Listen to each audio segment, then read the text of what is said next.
जगाच्या पाठीवर एकमेव राजा आहे, ज्या राजानं सगळ्यात आधी आपल्या मावळ्यांचा विचार केलाय, ज्या राजानं सगळ्यात आधी त्याच्या मावळ्यांच्या डोळ्यातलं पाणी पाहिलं. आपल्या मावळ्याचा हात तुटलाय म्हणून छत्रपती शिवाजी महाराज मावळ्यांच्या घरी गेले असताना महाराजांनी दृश्य पाहिलं.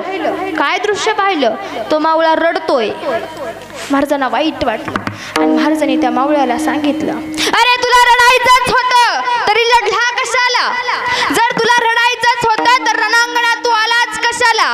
अरे रडणं हे आपल्या रक्तात नाही, आपल्या रक्तात जर काय असेल तर ते फक्त आणि फक्त लढणं आहे. तो मावळा महाराजांना सांगतोय, महाराज अहो माझा हात तुटला म्हणून रडणाऱ्यातला मी नाही, माझा हात तुटला म्हणून रडणाऱ्यातला मी नाही, या हाताने राज तुम्हाला मुजरा करता येत नाही म्हणून मी रडतोय. काय ताकद आहे हो मावळ्यांच्या निष्ठेची, काय निष्ठा असावी.